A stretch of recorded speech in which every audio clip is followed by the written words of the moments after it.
हरे कृष्णा। राधे राधे।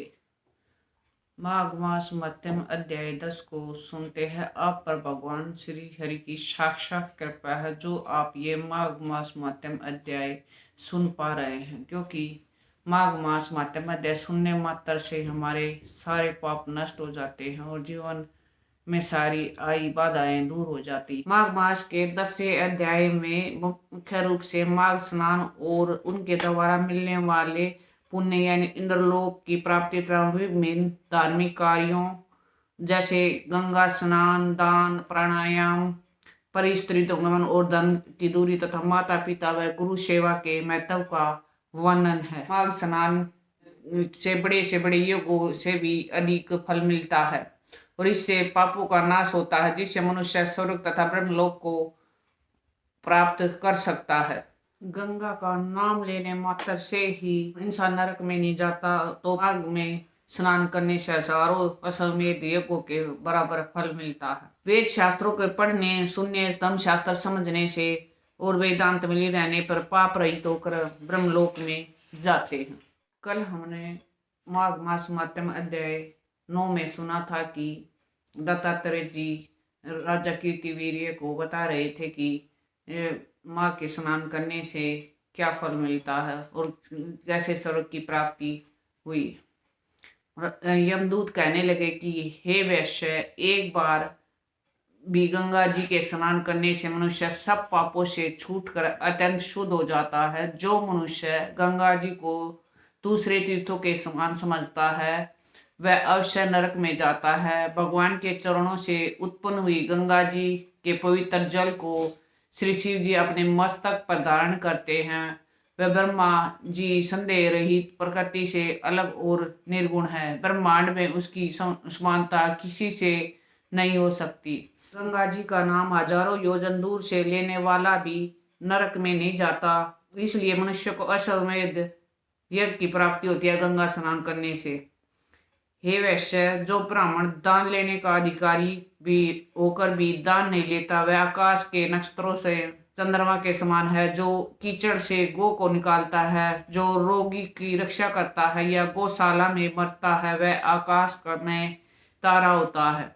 प्राणायाम करने वाले मनुष्य सदैव उत्तम गति को प्राप्त होते हैं। प्रातःकाल के समय स्नान के पश्चात जो 16 प्राणायाम करते हैं वह घोर पापों से बच जाते हैं। जो पराई स्त्री को माता के समान मानते हैं वह यम की यातना नहीं भोगते।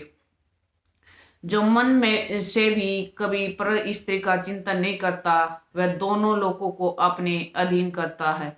जो पराये धन की मिट्टी के समान समझता हो वह स्वर्ग में जाता है।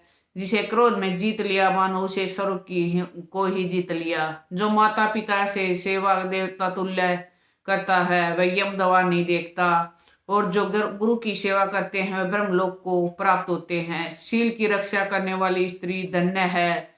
शील भंग करने वाली स्त्री यमलोक में जाती है। जो वेदों और शास्त्रों को पढ़ते हैं या पुराणों की संगीता पढ़ते हैं और सुनते हैं तथा जो स्मृति का व्याख्यान और धर्म शास्त्र समझते हैं या जो वेदांत में लीन रहते हैं वह पाप रहित होकर ब्रह्मलोक को प्राप्त होते हैं। जो अज्ञानियों को वेद शास्त्र का ज्ञान देते हैं वे देवताओं से भी अधिक पूजित होते हैं। यमदूत ने कहा, हे वैश्य श्रेष्ठ यमराज ने हमको वही आज्ञा दे रखी है कि तुम किसी वैष्णव को मेरे पास मत लेके आना। हे वैश्य, पापी लोगों को इस संसार रूपी नरक को पार करने के लिए भगवान की भक्ति के सिवा दूसरा और कोई उपाय नहीं है। भगवान की भक्ति न करने वाले मनुष्य को चांडाल के समान समझना चाहिए। भगवान के भक्त अपने माता पिता दोनों के कुलों को तार देते हैं और उनको नरक में नहीं रहने देते। और जो मनुष्य वैष्णव का भोजन करते हैं वे भी भगवान की कृपा से श्रेष्ठ गति को प्राप्त होते हैं। बुद्धिमान को सदैव वैष्णव का अन्न खाना चाहिए। इससे बुद्धि पवित्र होकर मनुष्य पाप नहीं करता। गोविंदाय नमः इस मंत्र का जाप करता हुआ जो मनुष्य मृत्यु को प्राप्त होता है वह परम धाम को प्राप्त होता है, इसमें कोई संदेह नहीं है।